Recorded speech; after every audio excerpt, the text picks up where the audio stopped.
ఉదయకాల పర్యాయం దేవుని యొక్క వాక్య వెలుగులో నుండి కొన్ని మాటలు మనము ధ్యానించుకొని తద్వారా మనము ప్రభువును మనము ఆరాధిస్తాం. ఆరాధన వర్తమానం కొరకై దేవుని యొక్క వాక్యం నుండి 103వ కీర్తన.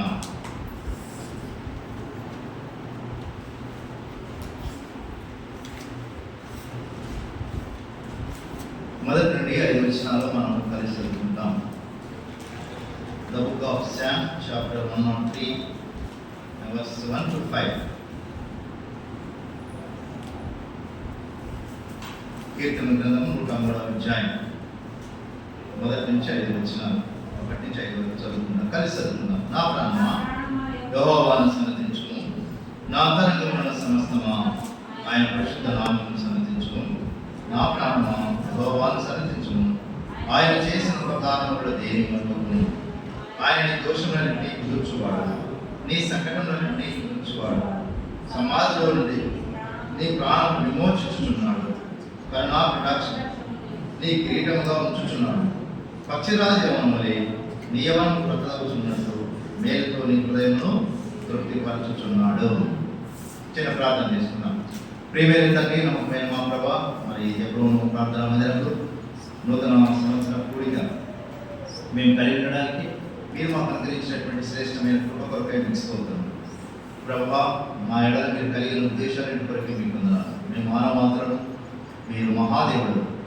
మేము మా తండ్రి పాపలోకములో ఉన్నవారు, మీరు పరిశుద్ధమైనటువంటి ఉన్నతమైనటువంటి మా తండ్రి మహోన్నతమైన స్థానంలో నివసించేవాడు. మా కొరకై భూలోకానికి వచ్చి మా యొక్క రక్షణ కొరకై కల్వరిశిలో మీరు బలియాగమైన కొరకై మీకు స్తోత్రములు చెల్లిస్తున్నాం. మీరు మమ్మల్ని రక్షించిన విధానం కొరకై మిమ్మల్ని స్తుతిస్తూ మిమ్మల్ని కనపరుస్తూ ఉన్నాం. ఈ నూతన సందర్భంగా మా ప్రభావ మా ఆయుష్ మాకు పొడిగించి, మా ప్రభావ మీ జీవం మాకు అనుగ్రహించి నూతన సంవత్సరంలో ఇచ్చిన విలువైన ప్రవేశం కొరకై మీకు స్తోత్రం చెల్లిస్తున్నాం. నూతన సంవత్సరంలో ప్రవేశపెట్టడమే కాకుండా మా తండ్రి మాకు ఆరాధన అనుగ్రహించినారు, అలాగే బల్ల, అలాగే మా తండ్రి వాగ్దానాలు ఇచ్చారు. అందుకై మీకు స్తోత్రం. ఎంత గొప్ప దేవుడు. ఒకప్పుడు మేము వాగ్దానాలు లేనటువంటి వారు, అయితే ఈ దిన మిమ్మల్ని అంగీకరించిన మూలాన్ని మా ప్రభావ మీరు మాకు ఇచ్చినటువంటి శ్రేష్టమైన నూతన వాగ్దానం కొరకై మీకు స్తోత్రం. మీ వాగ్దానాలు అమూల్యమైన చూసినాం రాత్రి, అలాగే మీ వాగ్దానం శుభవాగ్దానాలను చూసాం.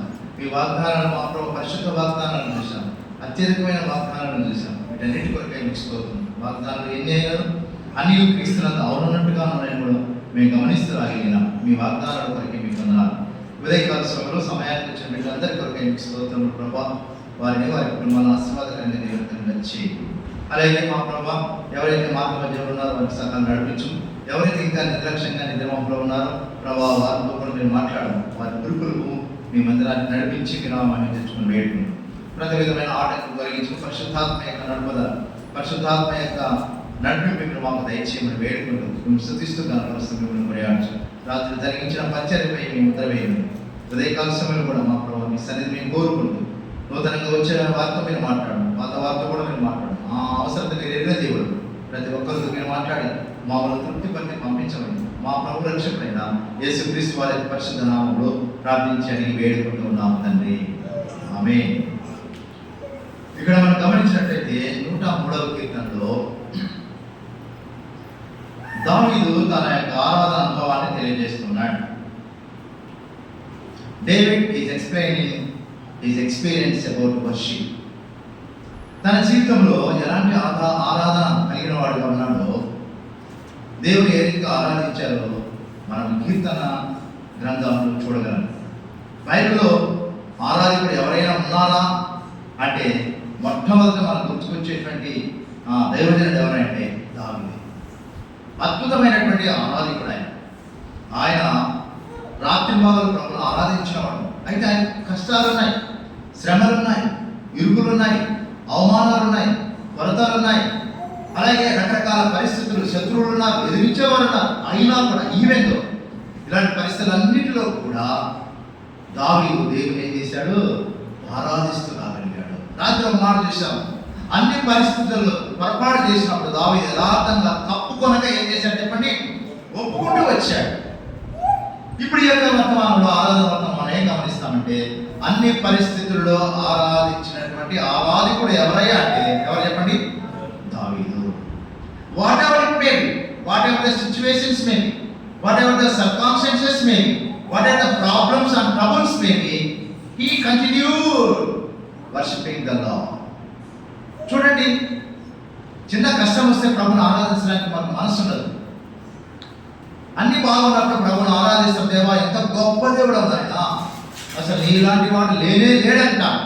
చిన్న శ్రమ రాగానే నువ్వు ఎక్కడున్నావు ప్రభువా, ఏమైంది నా పరిస్థితిని మనం అడిగేవారు కావు. అయితే దావీదు అలా లేడు. దావీదు యొక్క జీవితంలో మనం గమనిస్తే ఒక స్వచ్ఛమైన నిత్యమైన ఆరాధన చేసేటువంటి అద్భుతమైన ఆరాధకుడని మనం బైబిల్ గ్రంథంలో చూస్తాం. మనం చదువుకునేటువంటి యొక్క 5 వచనాల్లో దావీదు ఏ రీతిగా ప్రభువును ఆరాధించి ఉన్నాడో మనం ఒక్కసారి గమనించి దాన్ని మన జీవితానికి అనుభవించుకొని ఆరాధించడానికి ప్రయత్నం చేస్తాం. మొదటి వచనం నేను చదువుతాను, గమనించండి. నా ప్రాణమా యెహోవాను సన్నిధించుము, నా అంతరంగమున సమస్తమా ఆయన పరిశుద్ధ నామమును సన్నిధించుము. నా ప్రాణమా యెహోవాను సన్నిధించుము, ఆయన చేసిన ఉపకారములలో దేనిని మరువకము. అనగా ఈయన ఆరాధన ఎక్కడి నుంచి వస్తుందంటే రాత్రి చూసాం మనం, పెదవుల నుండి వచ్చేటువంటి ఆరాధన కాదు. ఆయన అన్నాడు నా ప్రాణమా, ఎక్కడి నుంచి వచ్చింది ఆరాధన? ఆయన ప్రాణంలో నుండి. Worship is coming out of his heart. ఇంకోమాట చెప్పండి, కోర్ ఆఫ్ హిస్ హార్ట్. ఆయన హృదయ అంతరంగంలో నుండి వచ్చినటువంటి ఆరాధన. What a wonderful worship that David had. కాబట్టి దావీదు ఎంత అద్భుతమైన ఆరాధన కలిగి ఉన్నాడు. మనం చూస్తే ఆయన అన్నాడు, నా ప్రాణమా యెహోవాను సన్నిధించుము, నా అంతరంగమునున్న సమస్తమా. అంతరంగంలో ఏమున్నాయి చెప్పండి? కనబడేటువంటి అవయాలు కొన్ని ఉన్నాయి, కనబడే అవయాలు చాలా ఉన్నాయి. మనం గమనించినట్లయితే అంతరంగంలో మొట్టమొదట హార్ట్ అంటే హృదయం. హృదయము అవయవాలన్నిటికీ ఏమంటాం? మూలము. హృదయం లేకపోతే ఏ మనిషి కూడా బ్రతకలేడు. కనుక ప్రియమైన వారు తన హృదయంతో అంటున్నాడు, తన ప్రాణంతో, నా ప్రాణమా నా అంతరంగంలో ఉన్న సమస్తమా ఆయన పరిశుద్ధ నామములో సన్నిధించుము. ఇంకొక మాట అంటున్నాడు, ఆయన చేసిన ఉపకారములో ఏమన్నాడు? దేనిని మరువకము. You should not forget even a single blessing. కాబట్టి ఆయన చేసిన ఉపకారములో దేనిని మరువకము, దేనిని మరువకము. అంటే దాని అర్థం ఏంటంటే నేను మానవ స్వభావంలో ఉన్నాను, నేను మర్చిపోతాను, కానీ దేవా మరవకుండా నాకు సహాయపడదు అనగా దేనిని మరవకుండా నేను జ్ఞాపకం చేసుకుంటున్నాను. కనుక దావీదు యొక్క హృదయ అంతరంగంలో చూసినటువంటి ఆరాధన, దీన్ని ఏమంటారంటే అంటే తెలిసినటువంటి ఆరాధన. రాత్రి మనం చూసాం తెలిసినటువంటి ఆరాధన. కాబట్టి ఆరాధన అనేది ఎక్కడి నుంచి రావాలి చెప్పండి? It should come out of our heart. మన యొక్క హృదయంలో నుండి రావాలి. హృదయంలో ఆరాధన రావాలంటే హృదయంలో ఆరాధనకు సంబంధించినటువంటి ఆత్మదేవుడు పనిచేయాలి. అని యోహాను సువార్త 4వ అధ్యాయం మనం గమనిస్తాము. దేవుడు ఆత్మ కనుక ఆయన ఆరాధించువారు ఆత్మతోను సత్యంతోను ఆరాధించబడి. కాబట్టి హోలీ స్పిరిట్ వాళ్ళు ఏం చేస్తుందంటే ఆరాధనకు నడిపిస్తాడు. కనుక దావీదు యొక్క జీవితంలో మనం గమనించినట్లయితే మొట్టమొదట నా ప్రాణమా యెహోవాను సన్నిధించుము, నా అంతరంగమున సమస్తమా ఆయన పరిశుద్ధ నామమును సన్నిధించుము, నా ప్రాణమా యెహోవాను సన్నిధించుము, ఆయన చేసిన ఉపకారములు దేనిని మరువకుము. What a wonderful worship that David worship God. కాబట్టి అద్భుతమైన విధానంలో దావీదు దేవుని ఆరాధించినట్టు మనం చూస్తాం. ఇంకొక ఆయన అంటాడు, ఒక ధనవంతుడు, ఒక మాట గమనిస్తాం చూడండి. The book of Luke chapter 12.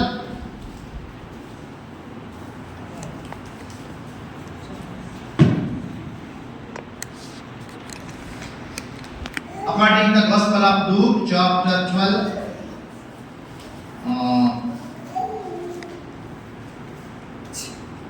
verse 19. మనం అందరం కలిసి చదువుకున్నాం. We shall read all together. నా ప్రాణముతో ప్రాణమా పేరున చెప్పడమా 64 లూకా సువార్త 12వ అధ్యాయము 19వ వచనం అందరూ చదువుదాం. నా ప్రాణముతో ప్రాణమా అనేక సంవత్సరముల విస్తారమైన ఆస్తి నీకు సమకూర్చబడినది, సుఖించుము, తినుము, త్రాగుము, సంతోషించమని చెప్పుకుంటున్నాను. అయితే దేవుడు వెర్రివాడా ఈ రాత్రి నీ ప్రాణములు అడుగుతున్నారు, నీవు సిద్ధపరిచినవి ఎవరివని అతను చెప్పాను. దేవుని యెడల ధనవంతుడు గాక తన కొరకే సమకూర్చుకునేవాడు అలాగనే. ఇక్కడ కూడా ఒక ప్రాణంతో చెప్తున్నాడు. ఏమని చెప్తున్నాడు? నా ప్రాణమా ఏమంటే అనేక సంవత్సరములకు విస్తారమైన ఆస్తి నీకు సమకూర్చబడి ఉన్నది. 2004లో సమకూర్చబడిన ధాన్యం ఇంకా ఉంది.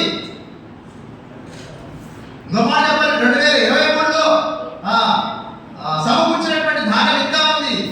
అంతేకాదు 2025 కూడా సరిపోతుంది, 2025 సరిపోతుంది అని అంటూ ఏమంటున్నాడు తెలిసిన? నా ప్రాణమా యెహోవాను స్తుతించుము, సన్నుతించు అనడానికి బదులుగా ఏమంటున్నాడంటే నా ప్రాణమా ఏమన్నాడు చెప్పండమ్మా? తినుము, త్రాగుము, ఏం చెప్పన్నాడు? సుఖించుము. ఇది కాదు ప్రియమైనవారా, మనకు దేవుడు ఇచ్చిన దాన్ని బట్టి ప్రభువును ఆరాధించడానికి బదులుగా మనం తిని త్రాగి సుఖపడతామంటే దేవుడు సంతోషపడాడు, దేవుడు దుఃఖపడ్డాడు. కనుక దేవుడు దుఃఖపరిచే జాబితాలో ఉన్నావా? దేవుడు సంతోషపరిచే జాబితాలో ఉన్నావా? కనుక రాత్రి మనం గమనించాం, మన ధర్మమును బట్టి ఆయన చాటున ఏం చేస్తాడంట? ఏడుస్తాడు. కనుక ఇక్కడ మనం గమనించినట్లయితే నా ప్రాణమా యెహోవాను సన్నిధించుము.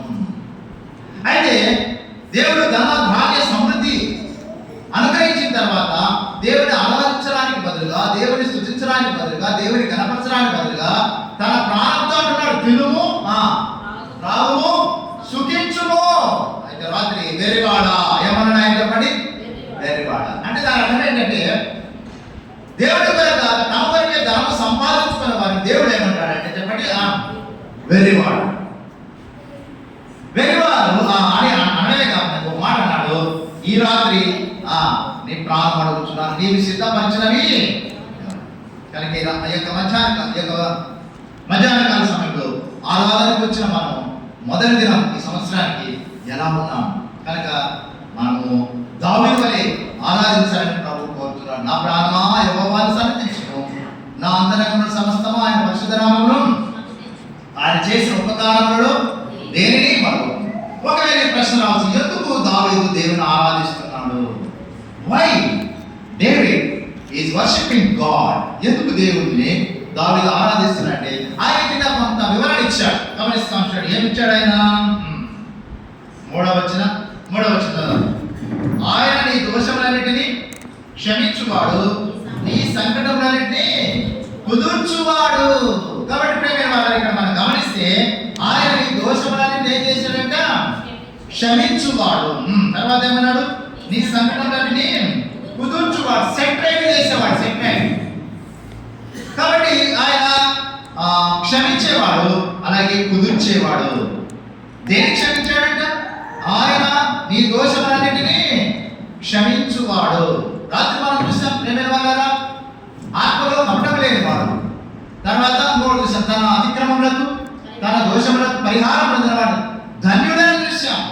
అంతేకాకుండా నా దోషం నేను కప్పుకొనక ఒప్పుకోదను అనుకోండి, నీవు నా పాప దోషమును పరిహరించి ఉన్నావు. కనుక ఇక్కడ మనం గమనించినట్లయితే దావీదు ఎందుకు ప్రభువును ఆరాధిస్తున్నాడంటే మొట్టమొదటిగా ఆయన పాపములను క్షమించినాడు. ప్రభువుకు ఉన్నటువంటి దయాగుణములో మనం గమనిస్తే క్షమించేటువంటిది. ప్రేమైన వాళ్ళారా, 86వ కీర్తనలో ఒక మాట గమనిస్తాము, 5వ వచనం అనుకుంటాను, రాయబడిన మాట, నీవు క్షమించుటకు సిద్ధ మనసు గలవాడవు. He is ready to forgive. ఇంకా ఎవరైనా మారు మనసు పొందకుండా ఒకవేళ ఇక్కడికి వచ్చినారేమో, ప్రభు నీతో మాట్లాడుతున్నాడు, నువ్వు ఆరాధించాలంటే మొట్టమొదట నీ యొక్క పాపములు క్షమించబడాలి. Your sins must be forgiven, then only you can worship the Lord. ఇంకా ఎవరైతే పాప జీవితంలో ఉన్నారో చాలా మంది అనుకుంటారు మాది క్రైస్తవ పేరండి, మా పేరు ఏమనుకున్నారు, మార్కు, అమ్మో మా పేరు లూకా, లేకపోతే నా పేరు మత్తయి, నా పేరు అపోస్తలుడైన పౌలు. పేర్లను బట్టి పరలోక రాజ్యం రాదు. పాపములు క్షమించబడితేనే పరలోక రాజ్యం. కొంతమంది చెప్తారు మా వంశం ఏమనుకుంటారు, బెన్యామీను వంశం, మా వంశం ఏమనుకున్నారు, మంచి ఉన్నతమైనటువంటి ఆశయాలు కలిగినటువంటి వంశం, మా వంశం ఏమనుకున్నారు, మంచి పేరు ప్రతిష్టలు మర్యాద కలిగినటువంటి, ఇవన్నీ కూడా లోక సంబంధంగా మంచిదే. కానీ అయితే ప్రభువును ఆరాధించాలి అంటే పాప క్షమాపణ కలిగినటువంటి అనుభవం ఉండాలి. నీకుందా? ఇంకా ఎవరైనా నూతనంగా వచ్చింటే ప్రభు నీతో మాట్లాడుతున్నాడు, ఈ నూతన సంవత్సరంలో తీర్మానం చేసుకో, ఎంత కాలం పాపంలో జీవిస్తావు. పాపం వలన వచ్చు జీతం ఏమన్నాడు? మరణం. మరణం అనగా అగ్ని గంధక మృతం అంటే గుండం, ఇది రెండవా మరణం అన్నాడు. అగ్ని హారదు పురుగు రాయబడింది లూకాసు 16వ అధ్యాయంలో. వేదనకరమైన స్థలం అన్నాడు, కేకలు వేసే స్థలం అన్నాడు, ఒక్క నీటి చుక్క కోసము ఆత్మ చేసినటువంటి స్థలం అది. ఒక్క నీటి చుక్క, ఒక్క నీటి బిందువు, సింగిల్ డ్రాప్ ఆఫ్ వాటర్ అక్కడ దొరకదు. తన జీవితకాలం అంతా తిన్నాడు, త్రాగినాడు, సుఖించాడు. అందుకన్నాడు నీ జీవితకాలం అంతా సుఖాలు అనుభవించావు. ఇప్పుడు నరకంలో ఉన్నావు. నరకానికి వెళ్ళట ఎవరు ఇష్టపడరు. అవునండి, ఎవరైనా ఇష్టపడతారా? ఇష్టపడరు. దేవుడు కూడా ఇష్టం లేదు. అందరూ అంతటా మానవ పొందాలని కోరుచున్నాడు. కానీ ఉదయకాల సమయంలో ప్రేమైన బిడ్డ, నూతనంగా వచ్చాము, నూతన సంవత్సరంలో ఏదో హెబ్రోన్ మందిరం చూద్దామని, అయితే దేవుడే ఒక ప్రణాళిక కలిగి ఇక్కడ తీసుకొని వచ్చినాడు. గ్రహించావా? దావీదు వలె నువ్వు ఆరాధించాలంటే నీ పాపం ఏం చేయబడాలి? క్షమించబడాలి. ఎప్పుడు క్షమిస్తాడు ఆయన? మన పాపములను మనం ఒప్పుకొని నేడగా ఆయన మనం ఏం చేస్తాడంట? క్షమిస్తాడు. ఒప్పుకున్నావా? ఎప్పుడు ఒప్పుకున్నావు? అతిక్రమమును దాచిపెట్టువాడు వర్ధిల్లడు, వాటిని ఒప్పుకొని విడిచిపెట్టువాడు కనికరం పొందునని సామెత గ్రంథం 13వ అధ్యాయం మనం చూస్తాం. కనుక ఇక ఉదయకాల సమయంలో ప్రభు నీతో మాట్లాడుతూ ఉన్నాడు, నీ పాపములు క్షమించబడ్డాయా? దావీదు అంటున్నాడు, అయ్యా ఆయన పాపములు క్షమించాడు. ఎంత ఘోర పాపిని, భయంకరమైనటువంటి దుర్మార్గుడు. అలాగే నా జీవితం చూస్తే నా పాపములు బట్టి, అపరాధం బట్టి చచ్చిన వాడను, నన్ను క్షమించినావు. ఇది దావీదు యొక్క అనుభవం మనం చూస్తాం. రెండవదిగా అన్నాడు, సంకటములను కుదిర్చినాడంట. బాగా నిద్రపోదు. సంకటములను కుదిర్చినాడు. ఎవరికి ఉన్నాయి సంకటాలు? దావీదు. ఎవరి ద్వారా సంకటాలు వచ్చినట్టు చేసుకున్నటువంటి చెప్పాలి. భార్య ఎవరమే? మీకాలు. అలాగే ఇచ్చినటువంటి అనగా పిల్లనిచ్చినటువంటి మామ ఎవరైనా? సౌలు ద్వారా. అంతగా తన కడుపులో పుట్టినటువంటి చెప్పండి కుమారుడు, అమ్మో అక్షరం ద్వారా, అమ్రోడ్ ద్వారా, అది కాదండి, ఎన్ని రకాల సంకటాలు ఉన్నాయి. ఒకవైపు కలవబడుతున్నాడు, ఆహారం లేదు, 400 మంది ఆయన దగ్గర ఉన్నారు, వారికి ఆహారం పెట్టడానికి దగ్గర ఏం లేదు. పైగా వాళ్ళు ఎలాంటి వారంటే అప్పులు చేసిన వాళ్ళు, ఈయనకి తినడానికి ఆహారం లేదు, అప్పులు చేసిన వారు ఉన్నారు, సమాధానం లేని వారు ఉన్నారు. అదే వల్ల ఎన్ని రకాల పరిస్థితులు ఉన్నాయంటే అలాంటి వారందరితో ఆయన ఉన్నాడు. అప్పుడు అన్నాడు, దేవా మరి 400 మంది నా దగ్గర నాకేం చేయమంటావు? తల్లిదండ్రుల వద్ద వేరే దగ్గర వదిలిపెట్టి వచ్చాడు, ఆర్థిక సాయం వదిలిపెట్టి ఇచ్చాడు. మనం చూస్తాం. 10 సమయం లేదు,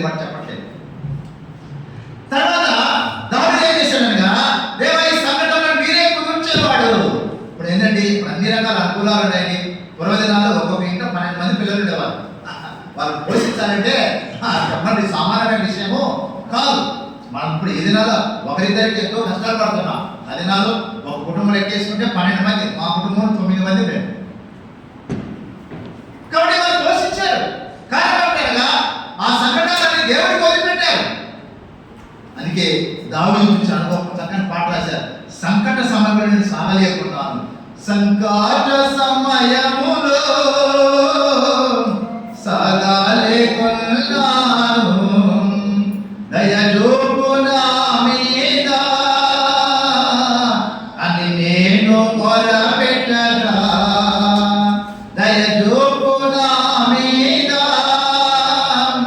అని నేను మొరపెట్టగా, వింటినంటివి నా మొరకు ముందే తోడానుందునంటివి, వింటినంటివి నా మొరకు ముందే తోడానుందునంటివి, తోడానుందునంటివి. ఓ యేసుని ప్రేమ ఎంతో మహనీయము, ఆకాశ తార పర్వత సముద్రముల కన్న గొప్పది, ఆకాశ తార పర్వత సముద్రముల కన్న గొప్పది. ఓ యేసుని ప్రేమ. అందుకే కిందంటాడైనా మన పాపములను బట్టి మనకు ప్రతిఫలం ఇయ్యలేదు, మన దోషములను బట్టి మనకు శిక్షించలేదు. చూడండి, గమనిస్తాం అదే అధ్యాయంలోనే 103వ అధ్యాయంలో 10వ వచనం. మన పాపములను బట్టి మనకు ప్రతీకారం చేయలేదు, మన దోషములను బట్టి మనకు ఏం చేయలేదట, ప్రతిఫలం ఇయ్యలేదు. అనగా పాపములను బట్టి మనకు శిక్ష రావాలి, మన దోషాలను బట్టి మనకు ప్రతిఫలం ఏంటంటే మనకు భయంకరమైన ఉగ్రత రావాలి. అయితే ఆయన మీద వేసుకున్నాడు. మన సమాధానమైన శిక్ష ఎవరి మీద పడిందంట, యేసుప్రభు మీద పడింది. ఇప్పుడు దావీదు అంటున్నాడు, అయ్యా నాకు కావాల్సిన శిక్ష మీరు వేసుకున్నారు, నా సంకటాలన్నీ ఏం చేశారు, కుదిర్చినారు. రోమీయులకు రాసిన పత్రిక 8వ అధ్యాయం 10వ వచనంలో మాట రాయబడింది, ఇప్పుడు క్రీస్తు యేసునందున్న వారికి ఏ శిక్షయు విధి లేదు కనుక ఆ సంకటాలన్నీ కుదిర్చినారు. ఇది ఆరాధన, హృదయాంతరంగంలో వచ్చినటువంటి ఆరాధన, పెదవుల నుండి వచ్చినటువంటి ఆరాధన కాదు. నేనేమంటున్నానంటే ఈ ఆరాధన చేయాలంటే దేవుని మందిరానికి క్రమంగా వస్తూ ఉంటే ఆ దేవుడితో మాట్లాడతారు. పరిశుద్ధాత్మ దేవుడు నీలో ప్రవేశించి ఆయన కార్యం జరిగించినప్పుడు దావీదు వలె మనం కూడా అనుభవానికి రాగలము. ఇది మొట్టమొదటి. ఇంకా మనం గమనించినట్లయితే ఆయన నా పాపములను తన వీపు వెనక ఏం చేశాడంట, పారవేసినాడు. ఎక్కడికన్నమాట, తబుక పైచేయ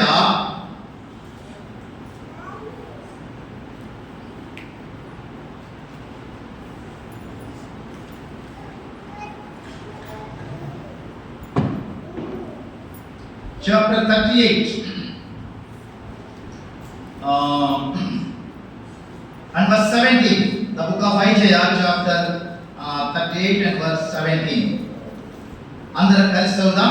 మిక్కుటమైన ఆయాసము నాకు నెమ్మది కలగటకు కారణమాయను, నీ ప్రేమ చేత నా ప్రాణము నాశనమున గోతులను విడిపించినవి, నీ వీపు వెనక తట్టు చెప్పండి, నా పాపములన్నీ నీవేం చేశావంట, పారవేసితివి. దావీదు గర్భం నీవి వెనక తట్టు నా పాపాలన్నీ పారవేశావు. ఇంకా అంతేనా, యెషయా 43:5వ వచనం రాయబడింది, నీ అతిక్రమములో నేను తుడిచివేసి ఉన్నాను.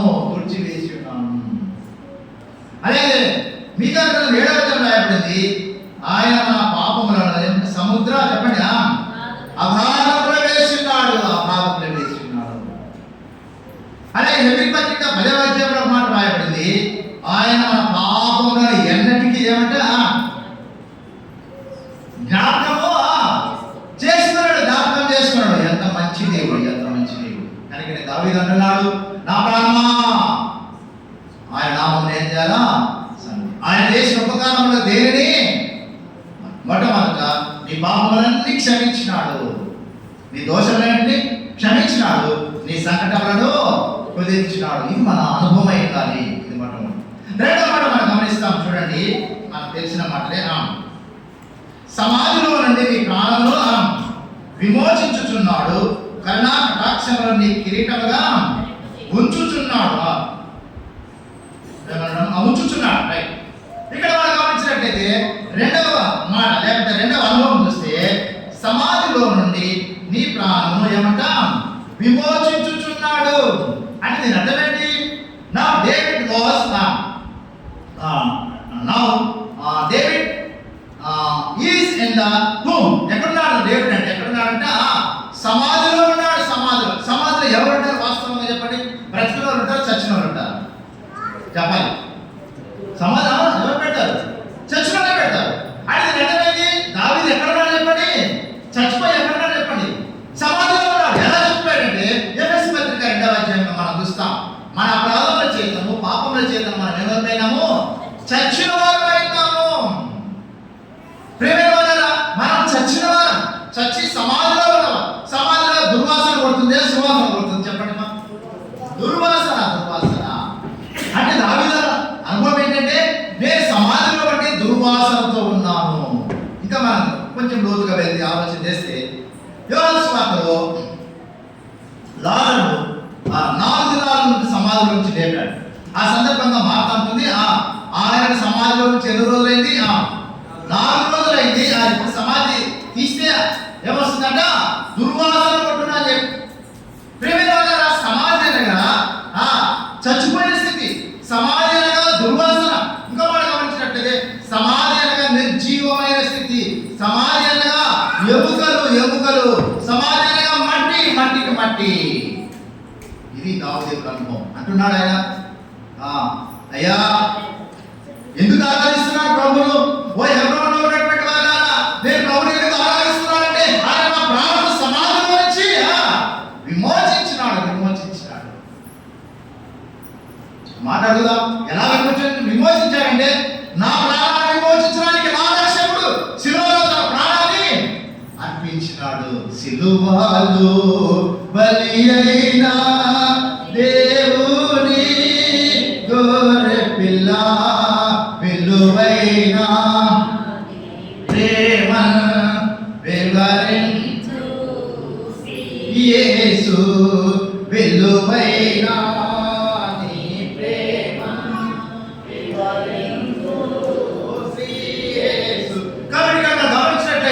నా ప్రాణం సమాధిలో ఉన్నప్పుడు నా ప్రభు నా కొరకే మరణించి సమాధి చేయబడ్డాడు. నేను సమాధిలో ఉన్నా, నా ప్రభుకి ఇష్టం లేదు. దావీదా నువ్వు సమాధిలో ఉన్నావు. ఒకవేళ దావీదు స్థానంలో మరణం పెట్టే ప్రభుదాసానికి సమాధిలో ఉన్నావు.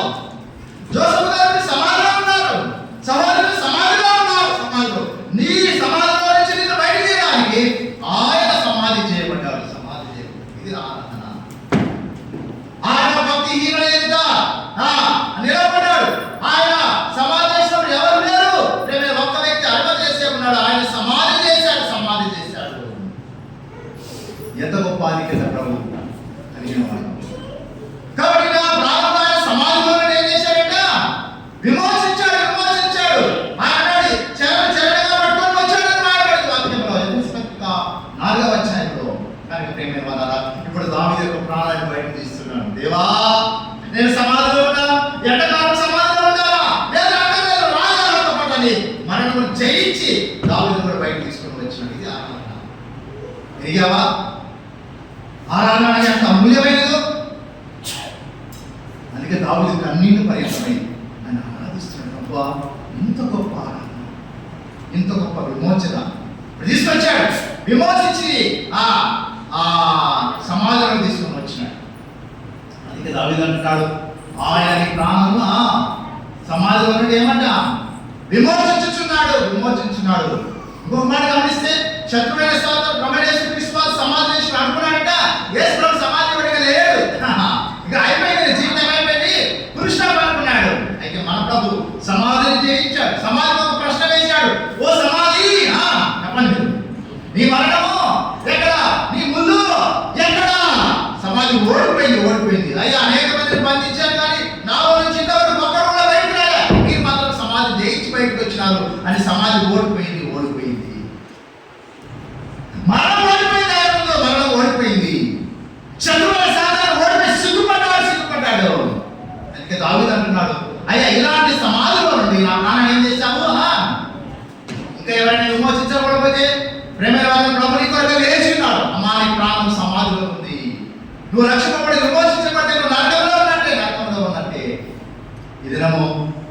యొక్క రక్షణ దినంగా భావించు.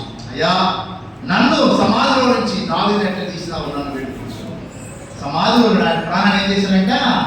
విమోచించాడు. ఇంకో మాట రాయడానికి విమోచించిన తర్వాత బయట తీసుకొని వస్తే చూస్తున్నారు చాలా మంది. దేవుడు ఎక్కడున్నాడు? దావీదు ఎక్కడున్నా? సమాధిలో ఉన్నాడు. బయటకు వచ్చాడు. ఎవరు తీసుకొచ్చాడు? ఆయన కంటే ఒక ఆయన ఉన్నాడు, ప్రభు తీసుకొచ్చాడు. ఈయనెవరు? ఈయన జయశాలి. ఈయనెవరు? సమాధిని జయించిన ఆయన. ఈయనెవరు? మరణం జయించిన ఆయన. ఈయన విజయశాలిగా దావీదు వెంట వస్తున్నాడు. అబ్బో, దావీదు అద్భుతమైన నా కొరకే సమాధికి వచ్చావు ప్రభా, నేను చచ్చిన వారి పాపం చేత నా కొరకే మీరు చచ్చిపోయినారు. మీలో ఏ దోషమో రాత్రి మనం గమనించాం. ఆయన పాపం ఎరగని దేవుడు, పాపం చేయని దేవుడు, పాపం లేని దేవుడు. పాపం అంటే ఆయన తెలియదు, పవిత్రైనటువంటి దేవుడు. అలాంటి దేవుడు నీవు నా కొరకే వచ్చి నా సమాధిలో వచ్చి నన్ను నా ప్రాణాన్ని బయట తీసుకొని వచ్చినావా? అందుకే నా ప్రేమాలను స్థుతిస్తున్నాను. ప్రభు ఏం చేస్తున్నాడు? ఆరాధిస్తున్నాడు. ఇది ఆరాధన. అంతేనా? ఎక్కువ మాట్లాడాడు ఇక్కడ. నా చదవని 3వ కీర్తనలో కరుణా కటాక్షములను నీవు నాకేమంటే కిరీటంగా ఉంచున్నాడు. బంగారు కిరీటం కాదు, వెండి కిరీటం కాదు, రత్నాల కిరీటం కాదు. ఏ కిరీటం అంట? కరుణా కటాక్షము. దావీదా, కరుణా కటాక్షం ఉంచుతున్నా. నా దయకి జీవిత కాలం ఉంటుంది. దేవుడి దయ జీవిత కాలం ఉంటుంది. భాగ్యం ఏముంది మనకు? కనుక దావీదు ఇవన్నీ జ్ఞాపకం చేసుకొని ప్రభుని ఏం చేస్తున్నానంటే ఆరాధిస్తున్నాడు. ఇప్పుడు దావీదు తల మీద రాజుకున్నటువంటి కిరీటం కంటే, బంగారు కిరీటం కంటే, దేవుడు ఇచ్చిన కిరీటం అంటే కదా కరుణా కటాక్షములతో కూడిన కిరీటాన్ని ఆయన మీద ఉంచాడు. ఎంత అద్భుతమైన దేవుడు దావీదుకు దొరికాడు. ఆయనకేనా ఇది? మనం కూడా దొరికాడు. పాపముల చేత అపరాధం చేత చచ్చిపోయిన వాడు. మన నీచ బ్రతుకు, మన పాప బ్రతుకు బట్టి ఎవరు మన దగ్గర రానివారు మన దగ్గరకు రానివారు. అందుకే యెషయా అన్నాడు మొదటి అధ్యాయంలో, అరకాల మొదటి తలవరకు స్వస్థత కొంచెమైనను లేదు, చెడిపోయిన వారు పాపిష్టి జనము, చెరుపు చేయని పిల్లలు రాయబడి అక్కడ తేటకు రాయబడింది. ఇలాంటి నీ కొరకై నా కొరకై ప్రభువైన యేసుక్రీస్తు వారు సమాధి చేయబడ్డాడు. సమాధిలో నుంచి మన ప్రాణాన్ని ఏం చేశాడు? ఆయన విమోచించాడు. విమోచించి హెబ్రోను అనేటువంటి సహవాసాన్ని తీసుకొని వచ్చిన ఇక్కడ పెట్టాడు మనలో. ఇప్పుడు ఏం చేయాలి మనం? సమాధిలో ఉన్నామా? సమాధి బయటకు వచ్చిన వాళ్ళంతా ఆరాధిస్తారు. ఇంకా సమాధిలో ఉండే ఉదయకాల సమయంలో లేదా మధ్యాహ్న కాల ప్రభునితో మాట్లాడితే ఎంతకాలం సమాధి జీవితం జీవిస్తాం? ఎంతకాలం బాగుంటే తప్ప చచ్చి నరకానికి పాత్రుడుగా రాలుగా ఉంటావు. జ్ఞాపకం చేసుకో. నువ్వు కూడా ఆరాధించాలండి. ప్రభునాడు మా ప్రభు ఆయన సమాధిలో ఉన్న దుర్వాసనతో ఉన్నా. ఇంకో మాట 5:2 ఆయన మన పరిమళవాసనగా చేయడానికి తను తాను బలిగాను అర్పణగాను చేసుకునేదని మనం చూస్తాం. ప్రభువైన యేసుక్రీస్తు వారు దుర్వాసన పోగొట్టడానికి ఆయన బలైనాడు. ఆయన శరీరం అంతా గాయపరచబడింది. దావీదు ఇవన్నీ గ్రహించి ఆరాధిస్తున్నాం. కనుక ఇది 2వ తరం. మొట్టమొదటి చెప్పండి, ఆయన పాపం క్షమించినాడు. సంకటాలని మన జీవితాల్లో మన పాపం ఆయన ఏం చేశాడు? ఒప్పుకున్నప్పుడు క్షమించినాడు. మన యాత్రల అనేక సంకటాలు ఉన్నాయి. ఆ సంకటాలన్నీ కుదిర్చినాడు. 2వ మాట, సమాధిలో ప్రాణం ఏం చేశాడంట? విమోచించాడు. తల మీద చెప్పండి కరుణా. ఆ కిరీటం పేరు కావాలి, కరుణా కటాక్షములు. అది కావాలి మనకు. కరుణా కటాక్షం అనే కిరీటం పెట్టాడు. అంతేనా? 40 కీర్తన.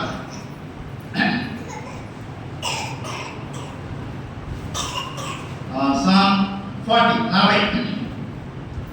2వ వచనం చదువుదామండి. 40 అధ్యాయం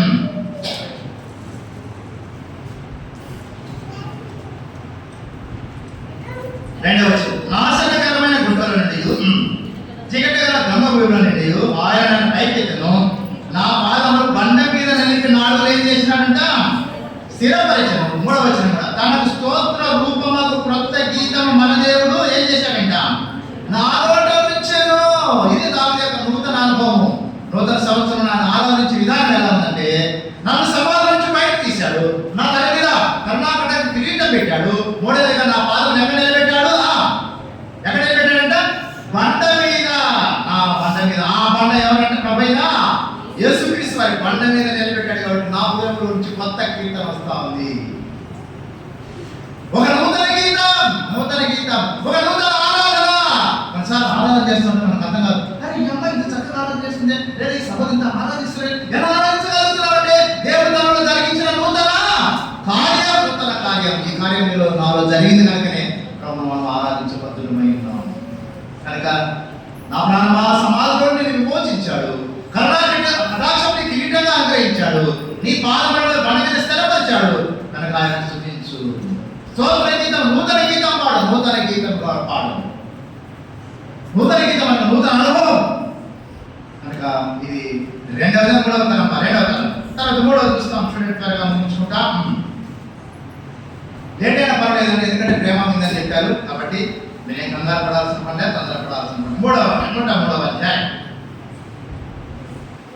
చదవండి. 4వ వచనం, 5వ వచనం. పక్షిరాజు యవనం వలె నీ యవనం క్రొత్తదగుచున్నట్టు మేలుకోని హృదయమును తృప్తిపరచుచున్నాడు. కాబట్టి తర్వాత మనం గమనించినట్టు దావీదు యొక్క జీవితంలో ఆయన అన్నాడు, ఏమన్నాడమ్మా? పక్షిరాజు యవనం వలె నీ యవనం ఏం చేస్తాడంట? క్రొత్తదగుచున్నట్టు మేలుకోని హృదయంలో.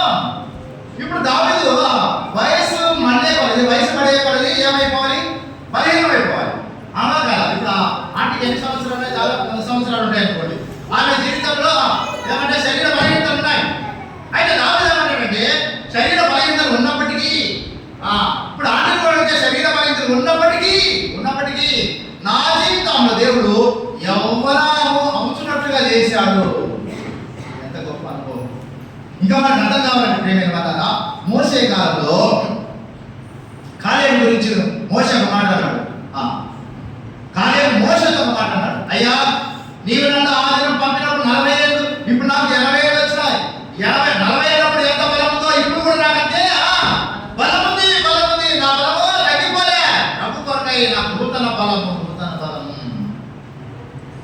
వారు ముసలితనమో చెప్పండి, ఇంకా ఏం చేస్తారంట? చిగురు పెట్టి సారము కలిగి ఎట్లుంటారంట?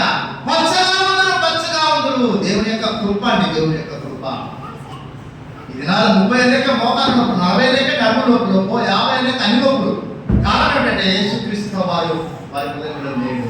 కనుక మధ్యాహ్న కాల్సిన ప్రభు దావీదు యొక్క అనుభవాన్ని, ఆదాము అనుభవాన్ని మన మధ్యకి తీసుకొచ్చి ఆయన అంటున్నాడు. ఏమంటున్నాడంటే చదువుదాం. ఏమంటున్నాడంట? పక్షిరాజు యవనమలే నీ యవనము క్రొత్తదగుచున్నట్లు. పక్షిరాజు చాలా మంది తెలుసు, తెలియకపోవచ్చు. పక్షిరాజు యొక్క జీవితంలో చివరాంతంలో ఒక ఎత్తైన కొండ మీదకి వెళ్తారంట. తన ముక్కును వదిలించుకొని మరి కొత్త అనుభవం తీసుకుని వస్తుంది. ముక్కును వదిలించుకోకముందు ఏం చేస్తుంటే తన రెక్కలన్నీ తీసేసుకుంటాడు.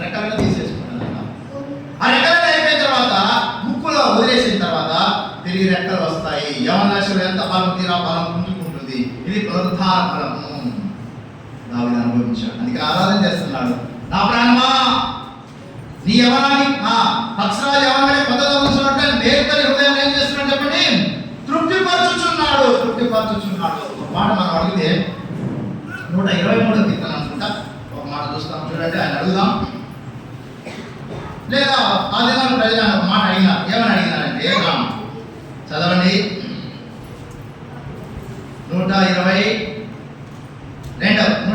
అధ్యాయం 122వ కీర్తన. యెహోవా మందిరమునకు వెళదామని జనులు నాకు అనినప్పుడు నేనేం చేశానంట? సంతోషించింది. ఇది దావీదు అనుభవం. ఎవరికి క్రొత్తదవుతున్నట్టు చేయడం అంటే, అయ్యా దావీదా, ఈరోజు ఆదివారం కదా, ఎందుకు ఇక్కడ ఆఫీసులో కూర్చున్నావు? రాజు రాజకీయ పని ఉండొచ్చు, రాయమంటే డౌన్ కదా మర్చిపోయావు అని చెప్పేసి ఆ పైసలు పక్కన పెట్టి ఏం చేశానంట? యెహోవా మందిరమునకు వెళదామని జనులు నాకు అనినప్పుడు నేనేం చేశానంట? సంతోషించింది. అబ్బాయి ఎంత గొప్ప ఆధిక్యత దావీదు కలిగిన వాడుగా ఉన్నాడు. ఈ సంతోషం నీకుందా? కొన్నిసార్లు గౌరవ మందిరానికి మనం ఆహ్వానిస్తే మీకేం పనులు లేవు, మాకు బోరెడు పనులు. అబ్బో మీరేం ఊరికే ఇంటికాడ కూర్చున్నారు, మాకు ఎన్ని పనులు అనుకున్నా వాస్తవమే.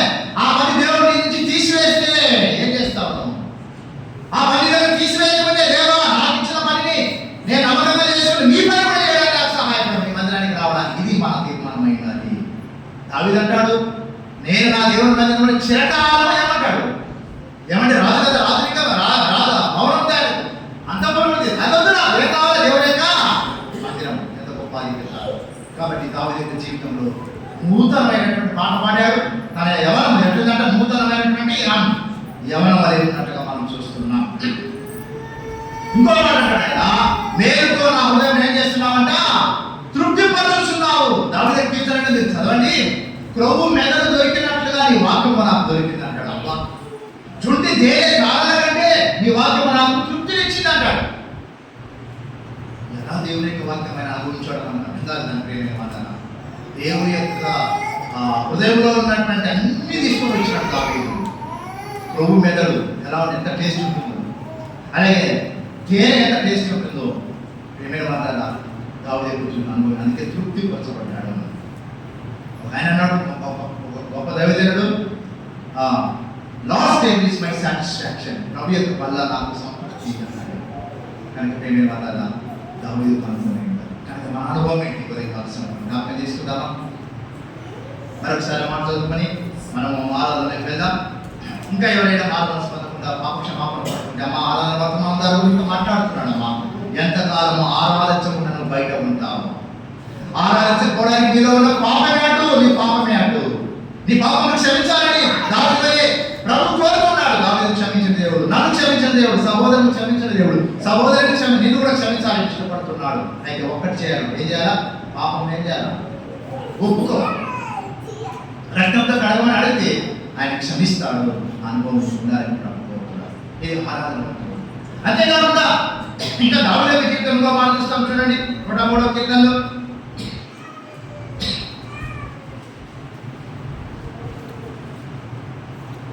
11వ వచనం చూస్తాం, చదువుదాం.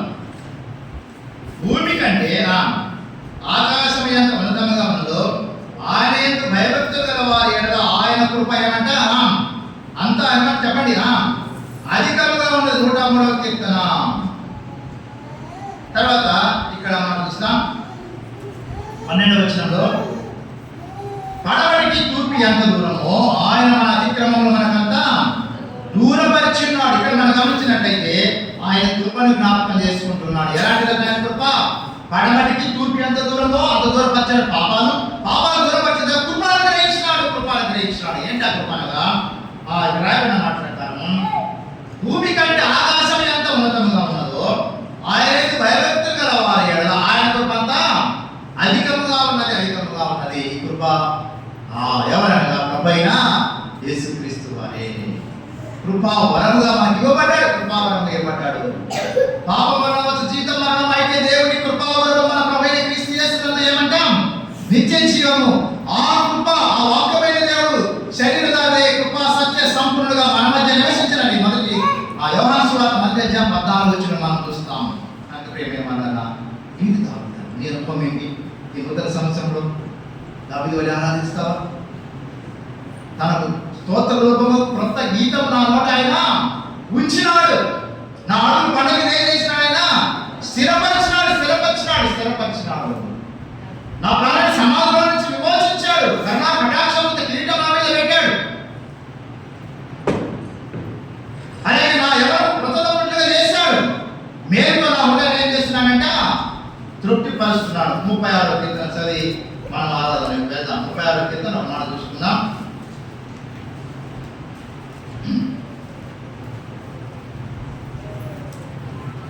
8వ వచనం, నీ మందిరం యొక్క సమృద్ధి వలన వారు సంతృప్తి నందుచున్నారు. నీ ఆనంద ప్రవాహంలోనిది నీవు వారికి త్రాగించుచున్నావు. ఇక్కడ రాయబడిన మాట ఏమంట? నీ మందిరం యొక్క సమృద్ధి వలన వారికి ఏమంట? సంతృప్తి. రెండవది ఏమంట? నీ ఆనంద ప్రవాహంలో వారికి ఏమంట? త్రాగించుచున్నావు అనగా ప్రేమే మాట. దావీదు అనుభవం చూస్తే దేవుని యొక్క మందిరం ఆనందం, దేవుని యొక్క మందిరం సమాసమైనటువంటి ఆ రుచిని ఎరిగిన వాడుగా ఉన్నాడు. అందుకు ఒక చోట రాయబడింది, రుచి చూచి ఎరిగి యెహోవా ఉత్తముడని. కనుక ఇవన్నీ కూడా మనం దావీదు జీవితంలో చూస్తాం. కనుక నూతన సంవత్సరంలో మొదటి రోజు 2025 సంవత్సరంలో నీవు నేను ఆరాధించాలని ప్రభు కోరుతున్నాను. నూతన గీతం, నూతన అనుభవం, అలాగే మన మీద స్థిరపరచబడిన అనుభవం, కొత్త యవనం, మనము మనకు ఆత్మ సంబంధమైన విధానం ఎదగడానికి ప్రభు మనం రక్షించడం. ఆ రీతిగా ప్రభుని జ్ఞాపకం చేసుకుంటూ ప్రభుని స్తుతించి కనపరిచి ఆరాధించడం కాక. దయచేసి చిన్న పాట పాడదాం. ఆ సమయంలో ముందుకు వచ్చి కూర్చోండి. ఒక లేట్ నెంబర్స్ ఎవరైనా వస్తే వాళ్ళు కూర్చోడానికి అవకాశం ఉంటుంది. ఆ సమయంలో ఒక చిన్న పదాలు పాడుకుందాం. రెండు పాట పాడదాం. మొదటి వచ్చిన మాత్రం వచ్చి పాడదాం. ఆ తర్వాత మనం ఒక సహోదరుడు ఒక సహోదరి ఆరాధన చేస్తాం. ఆరాధన రాత్రి చేయని వారు మొట్టమొదటి ఆరాధన చేయడానికి ప్రయత్నం చేయండి. సమయం అంటే రాత్రి చేసిన వారు కూడా ఆరాధించవచ్చు. ఇప్పుడు కొత్తగా వచ్చిన వారికి ఆరాధన సమయం ఇస్తాము. ఒకవేళ రాత్రి ఆరాధన చేసిన వారికి సమయం అంటే మీరు కూడా ఆరాధన చేయవచ్చు. అదే నా ప్రారంభం నా సర్వం రాత్రి వచ్చిన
రాత్రి ఆలోచించిన వారు టైం తీసుకున్నారు తర్వాత చేస్తాము. మొట్టమొదటిగా ఇప్పుడు వచ్చిన వారు ఆరాధన చేయడానికి ప్రయత్నం చేయండి.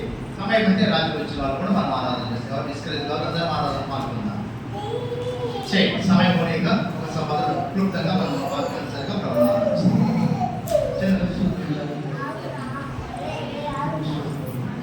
సౌండ్ పెట్టండి.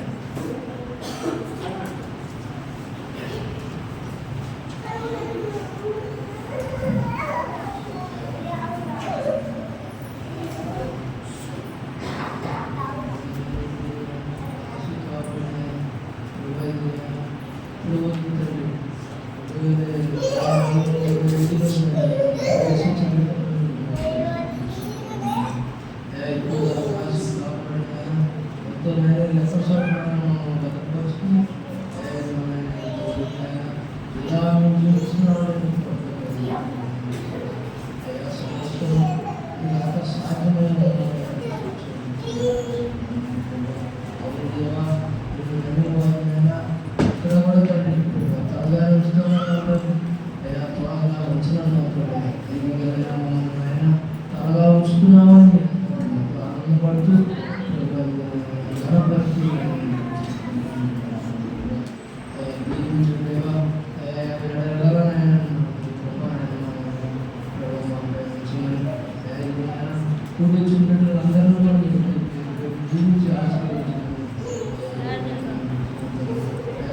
దేశం నుంచి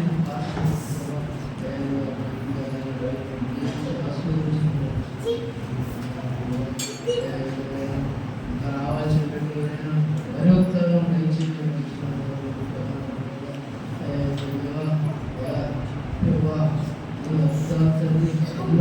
చూస్తున్నారు అయినప్పుడు కూడా ఇంకా తన గుడితనంగానే జీవిస్తున్నారు.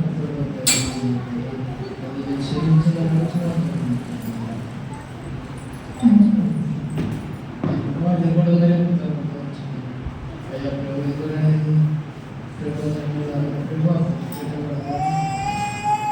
ఆశీర్వదించిన ఇవే ధన్యం పరిశుద్ధరావులను బతికాడు.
మహాగణుడు మహానటుడు పరిశుద్ధులని శ్రీవాసుని మాకు కలవుతుంది. ఈ యొక్క పరిశుద్ధమైన ఘనమైన బట్టి స్తోత్రాలను చూస్తుంది. అతన్ని నన్ను కూడా మీ యొక్క జ్ఞాపకం చేసుకుని మీ ప్రేమతో మీ మందిలో మీ యొక్క ఉన్నత సంవత్సరం మంత్రులు మీ యొక్క పాసన్నిధి మేము స్థుతించుకు ఆరాధించు మిమ్మల్ని హెచ్చించుకుంటూ కొనియాటం మేము నాకు అనుగ్రహించిన ఈ మహాకృపను బట్టి ఈ అవకాశం బట్టి స్తోత్రాలను చూస్తున్నాను. అతన్ని దావీదు మహారాజు మిమ్మల్ని స్తుతించి ఆరాధించిన రీతిగా ప్రవర్తండి. మా ప్రాణమా యెహోవాను సన్నిధించిన నేను చేసిన ఉపకారంలో దేన్ని మనుకోమని చెప్పిన రీతిగా ప్రవర్తండి. మీరు నా పట్ల ప్రవర్తండి చేసినటువంటి మహోపకార్యములను బట్టి మీకు స్తోత్రాలు వదనాలు చూపిస్తున్నాను. ప్రవర్తండి నాశనమైనటువంటి మరణపు ఒంట్లో లోయలో ఉన్నటువంటి నన్ను తండ్రి పాపం ద్వారా ప్రవర్తండి నరశిక్ష పాత్రనైనటువంటి నన్ను సోదరుని మీ ప్రియకుమారుడైనటువంటి యేసుక్రీస్తు వారి శిలువలో నా కొరకు నలగొట్టి నా పాప శిక్ష యావత్తును ఆయన మీద వేసుకుని ప్రవర్తండి తూర్పుకి పడవకి ఎంత దూరం అంత దూరం నా పాపను దూరపరిచి ప్రవర్తండి ఆయన పరిశుద్ధ రక్తదారంలో నా పాపను కడిగి బయటపరిచి ప్రవర్తండి నన్ను నాశనకరమైనటువంటి నరకమైనటువంటి ఊపిరి నుంచి నన్ను ప్రవర్తండి ఆయన మన పుస్తక పునరుత్థానం ద్వారా నన్ను పైకి లేవదీసిన దాన్ని బట్టి మీకు స్తోత్రాలు వదనాలు చూపిస్తున్నాయి. ఆయన ప్రకటించిన రక్షణ బట్టి మీకు స్తోత్రాలు వదనాలు చూపిస్తున్నాను. ప్రవర్తండి మీ దేశం మేలు బట్టి నేను మీకు ఏమి అర్పించలేని వాడిని. నా స్తుతి నా ఆరాధన నా ప్రభువు రక్షకుడైన యేసుక్రీస్తు వారి ఘనమైన పరిశుద్ధమైన మీకే సమర్పించుకున్నాను తండ్రి.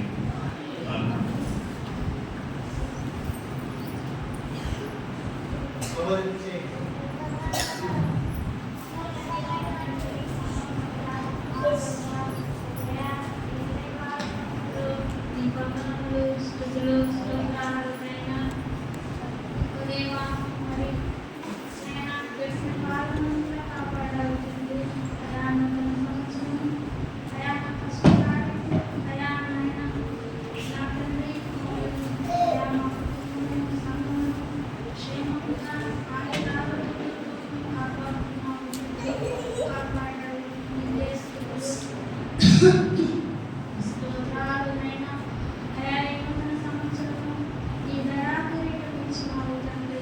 అయా నీ వందనాలు ప్రభువా. అయా నీకే కనుక మహిమ ప్రభావములున్నాయి. అవును తండ్రి, దావీదు మహారాజు అయా మరి ఆయన స్థితిలోపు అయా మరి గొర్రెలుగా స్థితివాడు తండ్రి. దావీదు మహారాజుని మరి ఉన్నతమైన స్థితిలోకి తీసుకెళ్ళారు. అయా రాజును చేస్తావు. అయా దావీదు మహారాజు అయితే ప్రాణంతో చెప్తున్నాడు, నా ప్రాణమా దేనిని మరవద్దు, నా అంతరంగమా దేవుడు చేసిన మేలు మరవద్దు, నీ ప్రాణంతో చెప్తున్నాను తండ్రి. అవును దేవా. అయా తండ్రి, అయా మరి భక్తులైన దావీదు మరి అలా వస్తున్నప్పుడు అయా నేనే పాడుతాను తండ్రి. అయా నన్ను ఎంతగానో ప్రేమించావు. అయా నాయనా అయా మరి ఎంతమందో ఈరోజు నీ దినం చూడలేని వారు మట్టిలో కలిసిపోయినారు తండ్రి. నాకంటే గొప్పదాన్ని ఈ భూమి నాకు ఈరోజు ఇక్కడ మరి నేను ఆరాధన చేసేందులో నేను ఉన్నాను అంటే అయా కేవలం నీ యొక్క ప్రభావమే తండ్రి. అయా నా భక్తి ఏమి కాదు, నా మంచితనం ఏమి కాదు, నా ఏది కాదు తండ్రి. కేవలం కృప. అయా నీ దయాకిరీటం ఇచ్చి నన్ను ఇంతగా ప్రేమించావు తండ్రి. నీకే కృతజ్ఞతలు తండ్రి. నీ ఆ ప్రేమించడమే కాదు, అయా నీ ప్రాణం పెట్టారు, విలువైన ప్రాణాన్ని ఆ శిలువలో నా కోసం పెట్టావు తండ్రి. అయా పాప శిక్షణ అంతా నాకు లేకుండా నువ్వు భరించావు తండ్రి. నీ యొక్క రక్షణ మహాభాగ్యం నాకిచ్చిన దేవుడు. అయ్యా నిజమిచ్చావు, కీర్తిపరచగలను తండ్రి. అయా ఏమిచ్చినా కానీ రుణస్థురాలిని, బాధస్థురాలిని తండ్రి. ఏమీ ఇవ్వలేక నా తండ్రి నువ్వు చేసిన మేలన్నీ కలపోసుకుంటూ నా ప్రభు నీ ప్రియకుమారుడు నా యేసు ప్రభు పేరిట ఈ స్తుతి ఆరాధన నీకే అర్పించి ఆరాధిస్తున్నాను తండ్రి. ఆమేన్. సహోదరు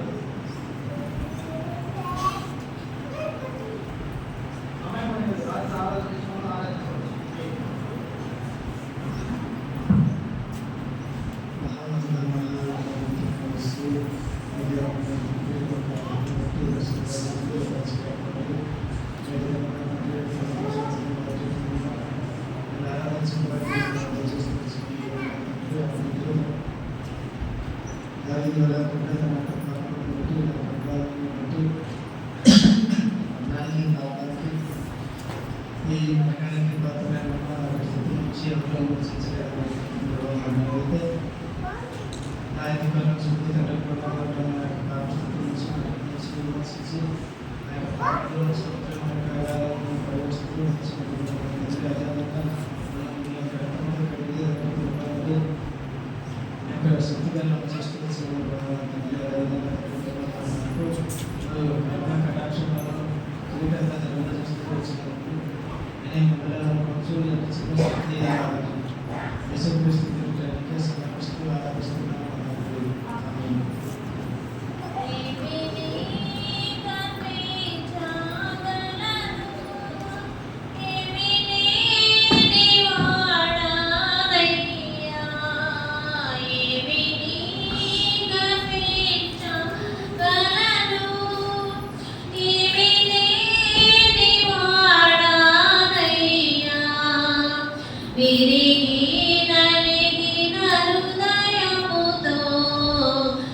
వెదకి నన్ను రక్షించితివి.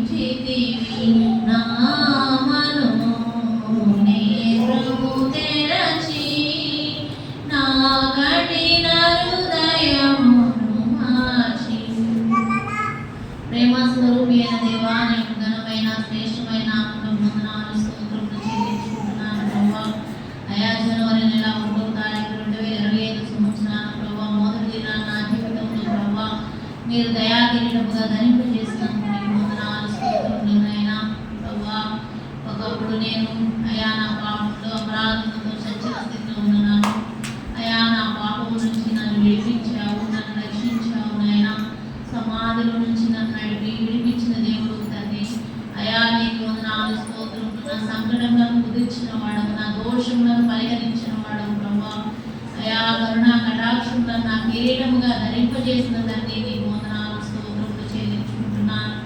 అయా నేనే మాత్రము పాత్రగా కానప్పటికీ ప్రభా నీ ప్రియకుమారుడైన యేసుక్రీస్తు వారిని ఈ లోకానికి పంపించి ప్రభా ఆయన మరణం ద్వారా ప్రభా నా ప్రతి పాపమును మీరు తుడిచివేస్తూ వచ్చినందుకు నీకు వందనాలు స్తోత్రములు చెల్లించుకుంటున్నాను ప్రభా. అయా నీకే వందనాలు స్తోత్రములు నాయనా. అయా తండ్రి ఇంతవరకు ప్రభా నా జీవితంలో మీరు చేసిన ప్రభా ప్రతి ఒక్క మేడకి ఉపకారంలో ప్రభా నేనేమి చేయడం తెచ్చుకోగలను ప్రభా. అయా తూర్పుకి పడమలకి ఎంత దూరమో ప్రభా నా పాపమును అంత దూరపరుస్తూ వచ్చినారు ప్రభా. సముద్ర గాలంలో పడవేస్తూ వచ్చినారు, నీ వీపు వెనక వేసుకుంటూ వచ్చినారు ప్రభా. నా పాపములు క్షమించావనే ఒక శుభప్రదమైన నిరీక్షణ కూడా నా జీవితంలో మీరు అనుగ్రహించారు. అంత మాత్రమే కాదు ప్రభా, నీ తేజోమహిమ స్థలంలో ప్రభా ఆ సెలవులు తెరువుల మధ్య ప్రభా అయా ఆశ్చర్యమైన నీళ్లు తండ్రి ప్రభా ఎదుర్కొని ప్రభా అయా తండ్రి ఆ పరిశుద్ధ గుంపులో నేను కూడా ఉంది ప్రభా నిన్ను ఆరాధిస్తాననే ఒక శుభప్రదమైన నిరీక్షణ కూడా నా జీవితంలో ప్రభా మీరు కలిగించిన దాన్ని బట్టి నీకు వందనాలు ప్రభా. గత కాలం అంతట్లో ప్రభా గడిచిన సంవత్సరంలో నా పట్ల కుటుంబం పట్ల సంఘం పట్ల ప్రభా మీరు చేసిన ప్రతి ఒక్క మేలుకి ఉపకారములు ప్రభా నేనేమి ఇచ్చిన రుణం తీర్చుకోలేక అయా ఈ నా స్తుతి ఆరాధన యేసుక్రీస్తు వారి అతి శ్రేష్టమైన నామంలో మీకే సమర్పిస్తున్నాము తండ్రి. ఆమేన్.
చేస్తూ వచ్చారు నా ప్రభువా.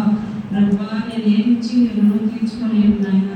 పక్షిరాజు మరి పక్షిరాజు మరి యవన ఫలము అట్టి కృపను ఇచ్చారు పక్షిరాజుకి. అట్టి విధముగానే నా హృదయంలో కూడా అట్టి కృపను ఇస్తూ వచ్చారు. నా ప్రభువా, అందరిని బట్టి నీకు వందనాలు ప్రభువా. ఈ మందిరంలో మరి నేను ఒక పాలి భాగస్థురాలిగా ప్రభువా నేను ఆరాధించటకు, నేను కనపరచటకు నాకు ఇచ్చిన ఈ దినాన్ని బట్టి మీకు వందనాలు చెల్లించుకుంటూ ప్రభువా, ఇదిగో హృదయపూర్వకంగా నేను ఆరాధించి హృదయపూర్వకంగా నేను మనసుతో నేను సాగలపడి అడిగి యేసునామములో ఆరాధించి సమర్పించుకున్నాను తండ్రి. ఆమేన్.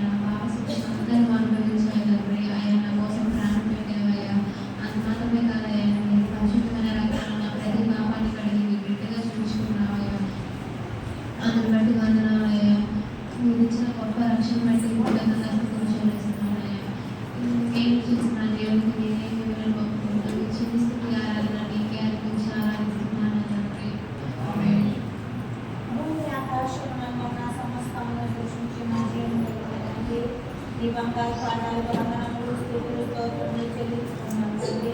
అయా పోయినైనా సంవత్సరం అంతనైనా కాసి కాపాడి అయా నిరక్షణ మరుగుపరిచినైనా అయా కష్టాల బాధల సుఖాలనైనా అయా ఇబ్బందులు ఎరుకల్లోనైనా తోడి నెలగా ఉండే ప్రభానైనా స్తోత్రాలు.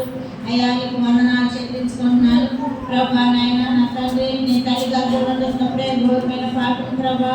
నా తల్లి నన్ను పాపంలో గర్భం ధరించింది, పాపంలో పుట్టి పాపంలో పెరిగిన నన్ను నా ప్రభా ఈ లోకంలో నేను నశించిపోవడం నీకు ఇష్టం లేక నాయన స్తోత్రాలు. అయా నీ బిడ్డల ద్వారా నీ వాక్యం ద్వారా నన్ను బలపరిచి నన్ను రక్షించి అయా నాయన నా తండ్రి కోడి పిల్లలు ఏ రీతిగా మీరు కాసి కాపాడుకోనైనా అదే విధంగా నాయన నేను కష్టాల బాధలు కూడా నన్ను కాపాడుకుంటూ వస్తున్నాయినా అయా రక్షించిన నాటిని నేటి వరకు నా ప్రభా అయా నీ సజీవులకు ఉంచి నాయన నా తండ్రి అయా నాయన నువ్వు మా ప్రభులకు దేవుడు యెహోవామని ఉదయించిందని ప్రభా వాక్యం ద్వారా నాయన నన్ను బలపరుస్తూ నాయన ఆదరణ వాక్యంగా ఇచ్చి నాయన ఇంతవరకు నాయన నీ సజీవులకు ఉంచి నా ప్రభా అయా నిన్ను స్తుతించుకుంటాను, నిన్ను మహిమపరచుకుంటానికి, నిన్ను కనపరుచుకుంటాను, నిన్ను ఆరాధించుకుంటాను ప్రభా. నిత్యము నాయన నా తండ్రి అయా నాయన నా ప్రభా నిన్ను ఆరాధించుకున్న బాధ్యత నాయన నీ బిడ్డలకు కలిసి నాయన ఈ రోజు నాయన 2020 సంవత్సరంలో నా ప్రభా అయా నీ సన్నిధికి తీసుకొచ్చి నాయన నీ బిడ్డల మధ్యన నాయన నిన్ను స్థితించుకోవడానికి, నిన్ను కనపరుచుకోవడానికి అవకాశం ఇచ్చిన విధానం బట్టి వందనాలు స్తోత్రాలు చెల్లించుకుంటూ ఈ మధ్యాహ్న కాల సమయంలో నేను నీకు రుణం తీర్చుకోవాలనయ్యా స్తోత్రములు. నా పాపంలో వరకు నా రక్తనైనా నా పాపంలో వరకు నాయన నువ్వు కలవరి స్థితిలో ప్రాణం దానంగా చేసినావయ్యా.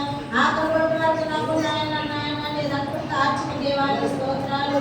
అయా నాయన నా తండ్రి నిన్ను ఎన్ని స్థితులు స్తోత్రాలు చెల్లించబడి నాయన హృదయస్తురాలే ప్రభా.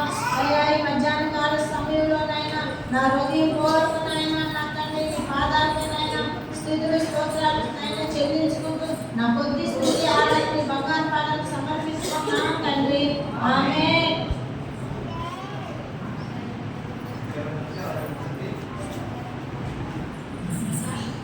పరిశుద్ధ ప్రేమగల తండ్రి, జీవితాల దేవ, భూమి ఆకాశాలను సృష్టించిన గొప్ప తండ్రి, నీకే స్తుతులు స్తోత్రమే చెల్లించుకున్నాను తండ్రి. ఈ మధ్యాహ్న కాల సమయంలో మేము కూడి ఆరాధించడానికి సహాయం చేసినందుకు నీకే స్తుతులు స్తోత్రములు చెల్లించుకున్నాను తండ్రి. మేము చేసిన పాపాలను క్షమించారు తండ్రి. గడిచిన కాలం అంతకి మమ్మల్ని రక్షించారు తండ్రి. మీ రెక్కల చాటున భద్రపరిచారు తండ్రి. యేసయ్యా మీ అమూల్యమైన రక్తంతో మమ్మల్ని కడిగారు తండ్రి. మీ సన్నిధికి పిలిచారు తండ్రి. యేసయ్యా ఈ వాక్యం అనే ఆహారము మాకు తినిపించి మా జీవాహారం పెంచి పోషిస్తున్నారు తండ్రి. నీకు స్తోత్రమయ్యా యేసయ్యా.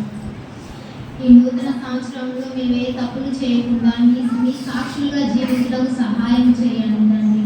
నీకు స్తుతులు స్తోత్రములు చెల్లించుకున్నాం తండ్రి. వచ్చిన వారందరినీ దీవించండి తండ్రి. రాలేక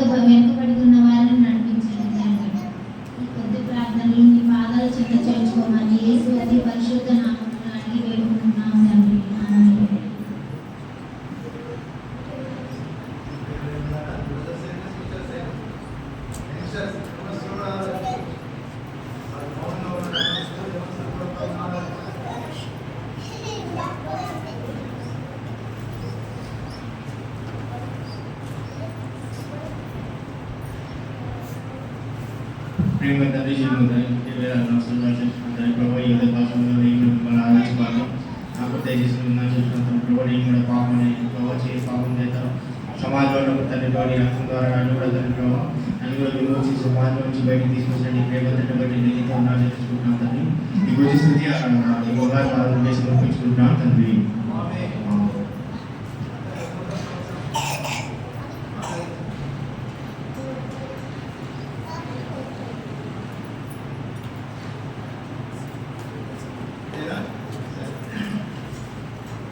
ప్రేమ తండ్రి మా ప్రభావ ఈ కాల సమయంలో ఈ వాక్యం కొరకు పొందనాలు మా ప్రభావ నేను కూడా మా ప్రభావ దావీదు గారు ఆరాధించడానికి నాకు అనుగ్రహించినటువంటి శ్రేష్టమైన సమయం ఉపయోగిస్తున్నాను.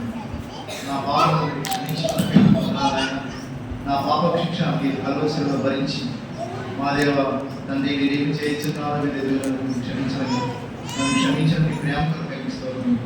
అలాగే నా సంకటాలు అనేకం ఉన్నాయి, వాటిని మా ప్రభావ దినదిన మీరు కుదురుస్తున్నందుకై మీకు వందనాలు చెల్లిస్తున్నాను.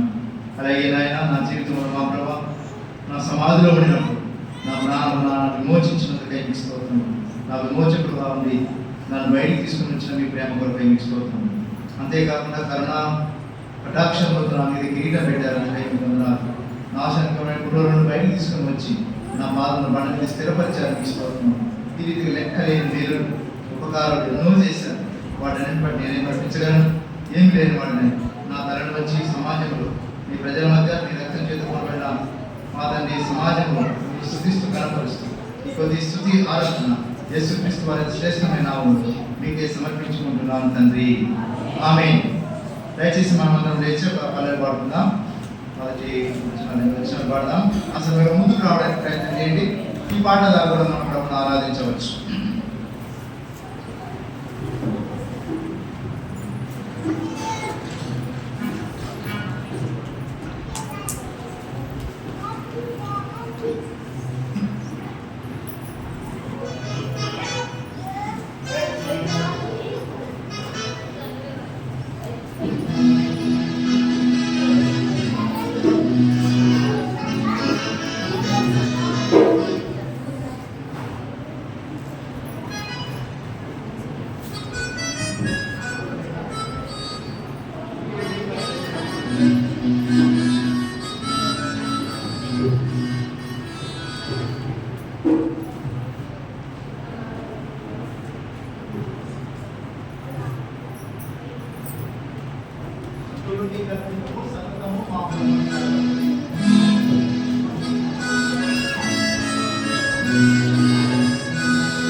మరి పర్యాయం నూతన సంవత్సర శుభాకాంక్షలు తెలియజేస్తున్నాం.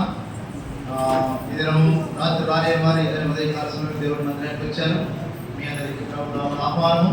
ఈ రోజే కాకుండా ఏం చేయాలంట, నాగటి మీద చేయి పెట్టిన వాడు ఏం చేయకూడదంట, వెనకూడదు. కాబట్టి నూతన సంవత్సరంలో దేవుడి యొక్క మందిరానికి వచ్చాం. దాన్ని కొనసాగిస్తే దేవుడు మనం ఏం చేస్తాడు చెప్పండి, ఆశీర్వాదిస్తాడు. మన ప్రభువు ఆశీర్వాదానికి మూలమైన వాడు. ఆయన పరలోక సంబంధమైన ప్రతి ఆశీర్వాదాన్ని మన కొరకై ఆయన చేశాడు, సిద్ధపరిచాడు. ఆశీర్వాదం పొందుకునేటువంటి ఆ భాగ్యం మనకు అనుగ్రహించాడు. సరే, ఈ సమయంలో దేవుని యొక్క వాక్యంలో నుండి కొన్ని మాటలు మనం గమనించి ప్రభు యొక్క బలలో మనము పాల్గొందాం. లూకా సువార్త 11వ అధ్యాయం. The book of Luke chapter 13. 13వ అధ్యాయంలో కొన్ని మాటలు మనం చదువుదాం. 6వ వచనం నుండి 9 వరకు మనము అందరం కలిసి చదువుకుందాం. The book of Luke chapter 13 verse 6 to 9. అందరం కలిసి చదువుకుందామండి. బైబిల్ ఉన్న వాళ్ళతో బైబిల్ తెరిచి చదవడానికి ప్రయత్నం చేయండి. పేజ్ నెంబర్ కావాలంటే 66. మరియు ఆయన వారితో ఉపమానం చెప్పాను. ఒక మనిషిని ద్రాక్ష తోటలో అంజూరపు చెట్టు ఒకటి నాటబడినది. అతను దాని పండ్లు వెదక వచ్చినప్పుడు ఏమీ దొరకలేదు. కనుక అతడు, ఇదిగో 3 ఏళ్ల నుండి నేను ఈ అంజూరపు చెట్టున పండ్లు వెదకుచున్నాను కానీ నాకు ఏమీ దీనిని నరికివేయము, దీని వలన ఈ భూమి ఎలా వ్యర్థమైపోవాలని ద్రాక్ష తోట మాలితో చెప్పాను. అయితే వాడు, అయ్యా, నేను దాని చుట్టూ త్రవి ఎరువే మటు ఈ సంవత్సరం కూడా ఉండలేము. అది ఫలించినా సరే లేని ఎడల నరికించి వేయమని అతనితో చెప్పాను. చిన్న ప్రార్థన చేసుకుని కొన్ని తలంపులు మనం కలిగి ఉన్నాం. ప్రియమైన తండ్రి, నమ్మకమైన మా ప్రభువా, ఈ యొక్క హెబ్రోన్ మందిరంలో నూతన సంవత్సరం మొదటి దినాన మేము సహవాసం కలిగినట్టు మీరు మాకు అనుగ్రహించిన శ్రేష్టమైన సమయం కొరకై మీకు వందనాలు. ఆరాధన వర్తమానం కొరకై దావీదు జీవితాన్ని మాకు తీసుకొని వచ్చిన మీకు స్తోత్రం. తద్వారా మేము ఆరాధించడానికి మీకు వందనాలు. ఇంకెవరైతే ఆరాధన అనుభవం అనేది రాలేకున్నారు, కొంతమంది ప్రార్థన చేశారు, అయినా మీకు మా తల్లి అర్థమే మా ప్రభావ వారు అర్థం చేసుకున్నారని మీరు మెండైన కృప దయచేయమని ప్రార్థిస్తున్నాం. సహాయపడి ఆరాధనగా మీకు ఇచ్చుట, ప్రార్థనగా మీ నుంచి మేము పొందుంటాం. కనుక మీకు ఆరాధన మేము ఇవ్వగలిగినాం. ఇప్పుడు మా ప్రభావ నూతన సంవత్సరంలో వాగ్దానం మాకు అనుగ్రహించినారు. అలాగే నూతన సంవత్సరంలో ఏ రీతిగా ఉండాలో మాకు బయలుపరచుకు సహాయపడండి. ఈ సందర్భంగా లూకా సువార్త 13వ అధ్యాయంలో 6వ వచనం 9వ వచనం వరకు చదివాం. ఇందులో మాకు కావలసిన ఆత్మ సంబంధ విషయాలు మాకు బోధించు. పరిశుద్ధాత్మ దేవ నాలో నివసించు, నన్ను నడిపించుము. మీ మాటలు పలికి సంగమునకు నాకు, నా కుటుంబమునకు, ఇక్కడున్న ప్రజలందరికీ క్షేమం కలిగించుదురుగాక. ఆ రీతిగా మీరే సహాయపడమని మమ్మల్ని అందరూ మీ హస్తాలకు అప్పచెప్పుకుంటూ మీ రక్త ప్రోక్షణ తీసుకొని వస్తూ మా ప్రభు రక్షకుడైన యేసుక్రీస్తు వారి పరిశుద్ధ నామములు ప్రార్థించి వేడుకుంటున్నాము తండ్రి, ఆమేన్. ఇక్కడ మనం గమనించినట్లయితే ప్రభు యేసుక్రీస్తు వారు ఒక చెట్టు దగ్గరికి వెళ్ళాడు. ఏ చెట్టు అమ్మది? అంజూరపు చెట్టు. దేనికోసం వెళ్ళాడంట? దేనికోసం వెళ్ళాడమ్మా? మనం గమనిస్తాం చూడండి, నేను చదువుతాను. అతడు దాని పండ్లు వెతక వచ్చినప్పుడు ఏమీ ఏమంట దొరకలేదు. ప్రేమ వాళ్ళ ప్రభు యొక్క కోరిక ఏంటంటే మనలో ఏం కావాలంటే ఫలాలు కావాలి. ఎందుకు ఫలాలు కావాలంటే పరమగీతం మనం మాట చూస్తాం చూడండి, 4వ అధ్యాయం 16వ వచనం. The book of song of Solomon verse 4 and 16. verse 16. Chapter 4 verse 16. చదవమ్మా. ఉత్తర వాయువు వేంచేయము, దక్షిణ వాయువు వేంచేయము. నా ఉద్యానం మీద విసరుడి, దాని పరిమళను వ్యాపింపజేయడి. నా ప్రియుడు తన ఉద్యానవనం వేంచేయను గాక, తనకిష్టమైన ఫలములకుడు భుజించును గాక.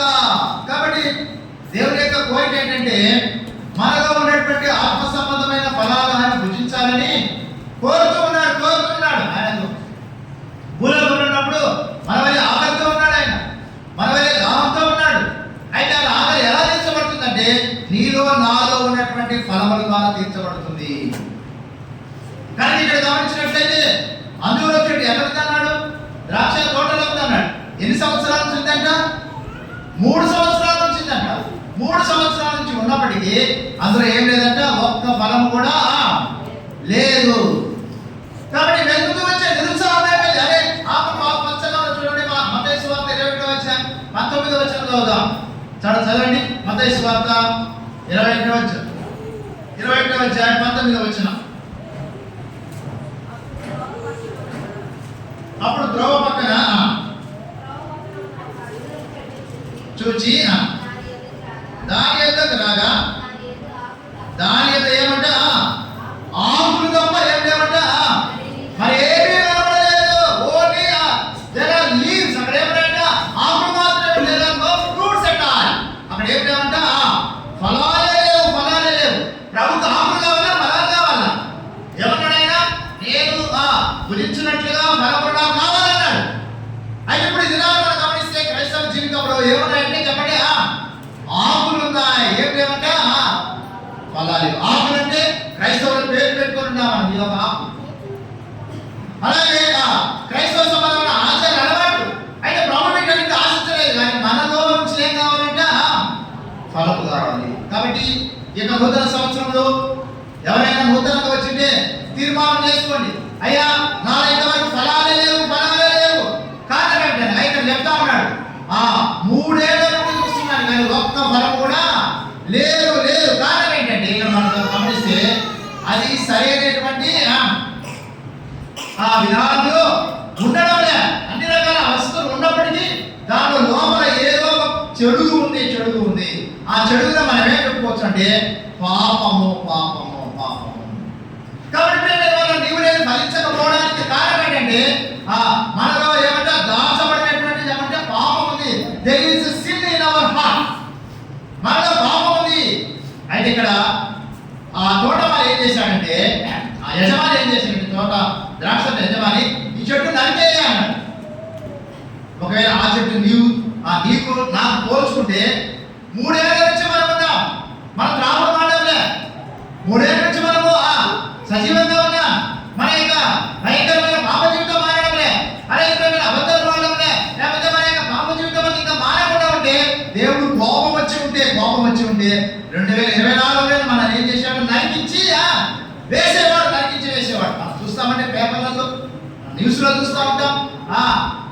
ప్రాణమై వెళ్తున్నారు, కొత్త కారు కొన్నారంట, కుటుంబస్తులంతా వస్తూ ఉంటే కారు ప్రమాదాలు కుటుంబస్తులు ఏమైపోయారంట, చనిపోయారు. అయితే నీవు నేను బ్రతికి ఫిబ్రవరి 12 వచ్చిన వాడి దేవుని యొక్క కృప ఇది తీర్మానం చేసుకున్నది ఆయన. ప్రభా నేను ఎన్నేళ్ళ నుంచి ఉన్నా, అయితే ఒక్క ఫలం కూడా నాలో లేదు. అయితే ఈ మధ్యాహ్న కాల సమయంలో మీరు వాక్యం ద్వారా మాట్లాడుతున్నారు. నేను ఫలించాలని కోరుతున్నారు. ఫలించకపోవడానికి కారణం ఏంటనగా మనలో ఏముంది చెప్పండి, అడ్డము పాపం ఉంది. అందుకే రాయబడిన యెషయా 59వ అధ్యాయంలో నీకును మీ దేవునికి ఏమంట పాపం ఏం చేసినాయంట, అడ్డంగా వచ్చినాయి. ఇంతెందుకంటే ఇంకా బాగా అర్థం కావాలనుకుంటే ఒక వాటర్ పైప్ తీసుకుందాం. వాటర్ పైప్ లో నీళ్లు బాగా ప్రవహిస్తూ ఉంటే మనకి ఏం అర్థం కాదు. అలాగే ఆగిపోయిన తర్వాత మనకి ఏమనిపిస్తుంది, సంథింగ్ ఏమిటి ఇక్కడ అడ్డం ఉంది. కాబట్టి ఆ సంథింగ్ పాపం.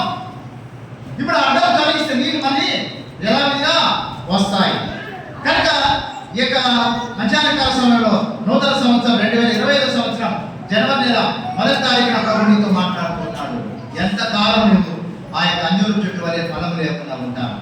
వాక్యంలో చాలా ఫలాలు ఉన్నాయి.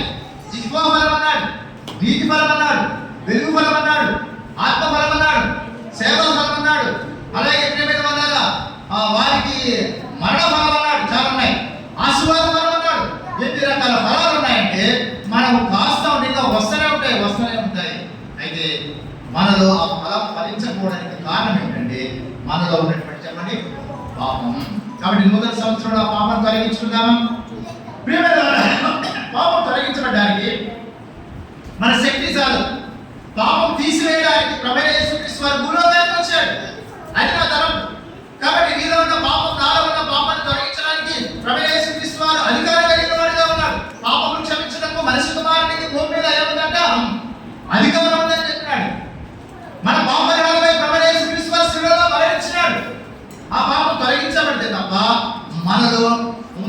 జీవం రాదు. నూతన జీవం వస్తే ఆటోమేటిక్గా నూతన ఫలాలని మన జీవితంలో వస్తాయి. కనుక తీర్మానం చేసుకుందాం ధ్యానకాల సమయంలో.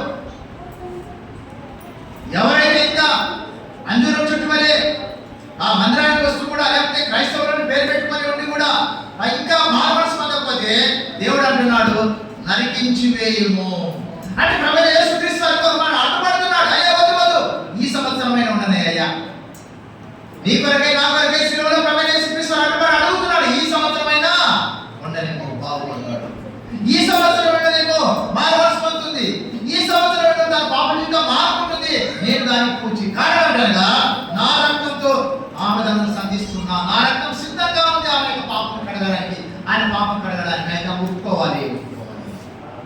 కనుక ఈ సంవత్సరము దేవుడు మన నుంచి ఆశించేది ఏంటనగా ఒక మాట గమనిస్తాం, ఫలాలు రావాలని ఆశిస్తున్నాడు. ఫలాలు రాకపోవడానికి కారణం ఏమో చూసాం మనము, మన యొక్క పాపం అని చూసాం. ఆ పాపం తొలగించబడితే అద్భుతమైన ఫలాలు మనం చూస్తాం. చూడండి ఆదికాండం 26వ అధ్యాయం, The book of Genesis chapter 26 verse 12 అందరం చదువుదాం. ఆదికాండం 26వ అధ్యాయం 12వ వచనం. ఇస్సాకు ఆ దేశమందున్న వాడై విత్తనము వేసి ఆ సంవత్సరము 100 ఫలం పొందెను. యెహోవా అతన్ని ఏం చేశాడంట? ఆశీర్వాదించిన కనుక ఆ మనుషుడు ఏమంటాడంట? గొప్పవాడై అతని దిక్కిని గొప్పవాడ వరకు క్రమముగా ఏం చేస్తున్నాడంట? అభివృద్ధి పొందుతూ వచ్చాను. అతనికి గొర్రెలాస్తియు వడ్లాస్తియు దాసులు గొప్ప సమూహములు కలిగిన ఫిలిస్తీన్లు అతని మీద ఏం చేశారంట? అసూయపడి. ఎంత ఆశీర్వాదం అంటే శత్రు దేశాలు అసూయపడేంత ఆశీర్వాదం దేవుడు అనుగ్రహించాడు. ఎవరికి? సందర్భంలో ఇస్సాకు. ఏ సంవత్సరం అంట? ఆ సంవత్సరము. కనుక ప్రభు ఏమన్నాడంటే ఆ సంవత్సరము ఇస్సాకు ఫలం పొందినాడు, గౌరవంతర ఫలము. ఇప్పుడు ఈ సంవత్సరం మనం పొందాలని ప్రభు కోరుతున్నాడు. అందుకే ఈ సంవత్సరం కూడా ఉండనిమ్మో, let it fit this year also. కాబట్టి ఈ సంవత్సరం కూడా ఈ యొక్క అంజూరపు చెట్టులో ఉండనిమ్మో. కారణం ఏంటనగా ఆ సంవత్సరం కూడా ఇస్సాకు ఏం చేసినాడంటే ఫలంలో విత్తనం వేసి 100 ఫలము పొందాడు. ఒకవేళ మీ ఏరియా పేరు నాకు తెలియదు, కానీ ఒకవేళ మీ ఏరియా నుంచి వచ్చినావో ఆ ఏరియాలో ఈ సంవత్సరము నీ ద్వారా 100 ఫలం పొందాలని ప్రభు ఆశపడుతున్నాడు. ఒకవేళ నువ్వు పనిచేసే స్థలంలో 100 ఫలం కావాలని ప్రభు ఆశిస్తున్నాడు. అలాగే నీ చుట్టుపక్కల నీవు 100 ఫలం పొందాలని ప్రభు ఆశిస్తున్నాడు. మన పర్యాలు ఎలా ఉంటుందని దేవుని యొక్క ఆశీర్వాదము ఫిలిస్తీన్లు అసూయపడేంత ఆశీర్వాదం. చెప్పండి ఎలాంటి ఆశీర్వాదం అంట? ఫిలిస్తీన్ అనగా ఇతరులు, ఒక మాట చెప్పాలంటే ఇతరులు చెప్పండి అసూయపడేంత ఆశీర్వాదం. ఎన్నంత ఆశీర్వాదం అంట? 100 ఆశీర్వాదం. 100%. ఇప్పుడు టీచర్స్ చెప్తే వాళ్ళు అడిగిన రిజల్ట్ అడిగినా మనకి ఏమంటారు? మాకు 100% రిజల్ట్ రావడం లేదంటారు. 100% రిజల్ట్ వస్తే గవర్నమెంట్ ద్వారా తర్వాత వాళ్ళ పై అధికారుల ద్వారా వాళ్ళు అభినందన పొందుతారు. అదే వాళ్ళ 100 ఫలం పొందాలని ప్రభు కోరుతున్నాడు. అయితే విచిత్రం ఏంటంటే చూడండి, మత్తయి సువార్త 13వ అధ్యాయంలో ఆ ఫలాల గురించి లేదా ఫలితం గురించి కొన్ని మాటలు రాయబడ్డాయి. మత్తయి సువార్త 13వ అధ్యాయం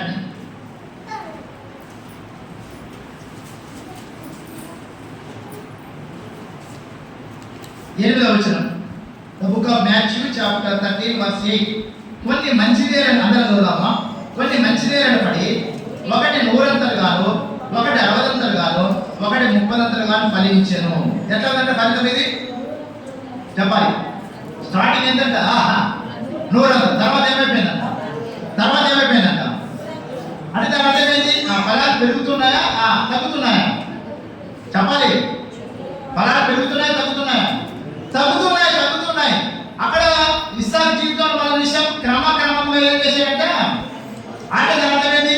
30 60 చెప్పండి 100. ఇక్కడ రివర్స్ రాయాలి. ఇక్కడ ఏమంటే 100 అంటే నూతన సంవత్సరంలో తీర్మానం చేసుకున్నాం, ప్రభావ ఈ సంవత్సరం ఖచ్చితంగా ప్రతి మీటింగ్ ఎప్పుడు పోవాలా, అది వానైనా వంగడైనా ఉరుములైనా మెరుపులైనా పోవాలనుకుంటాం. ఇది 100%. ఒక వారం తర్వాత వర్షం వచ్చింది అనుకో, చెప్పండి ఏమనుకుంటాం మరి అబ్బా ఎందుకు లేదు అన్న అర్థం చేసుకుంటాను అన్న అర్థం చేసుకుంటాడు మాత్రమే. నీ దేవుడు నీ కొరకే ప్రాణం అంటే యేసయ్య నిన్ను రక్షించి నీ కొరకే పరలోక సిద్ధపరచిన యేసయ్య దుఃఖపడతాడు. ఆయన ఏడుస్తాడు.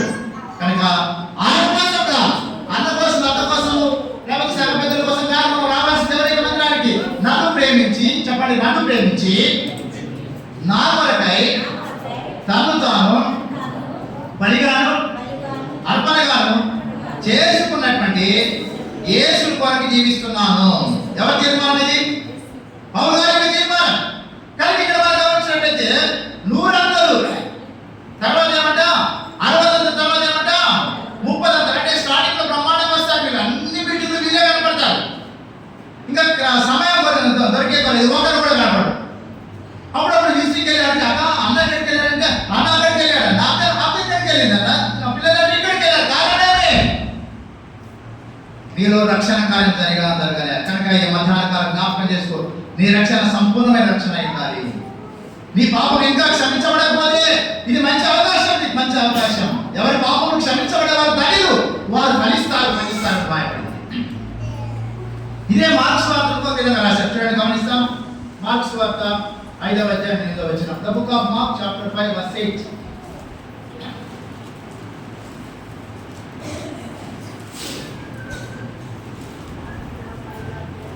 ఒక నిమిషం అమ్మ నేను చూపిస్తాను.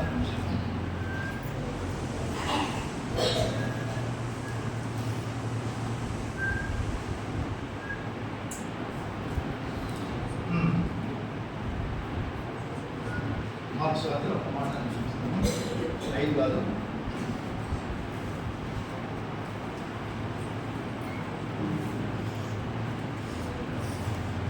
30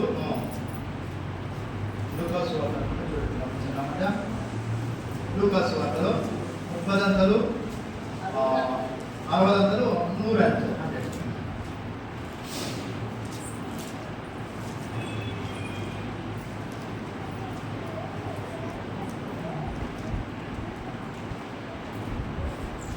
సరే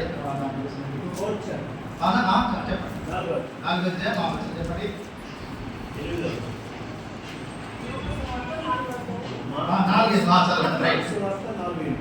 చదవండి.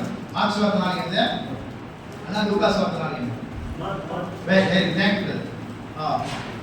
4వ అధ్యాయం 8వ వచనం. 5వ అధ్యాయం చెప్పాను కదా. ఓకే చదువుదాం. ఎక్కడిదన్నమాట రైట్.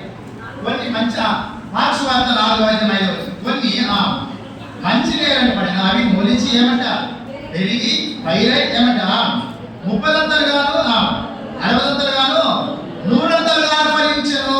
కాబట్టి మన ఫలం క్రమక్రమంగా ఏం చేయాలా? అభివృద్ధి పొందాలి. కనుక ఈ యొక్క సమయంలో ప్రభు నీతో మాట్లాడుతున్నాడు. ఎంతకాలం ఫలం లేకుండా ఉంటావు. ఆయన అంజూరపు చెట్టును చూసి ఏం చేశాడంటే ఒక చోట రాయబడింది. ఆ అంజూరపు చెట్టును ఏం చేశాడంటే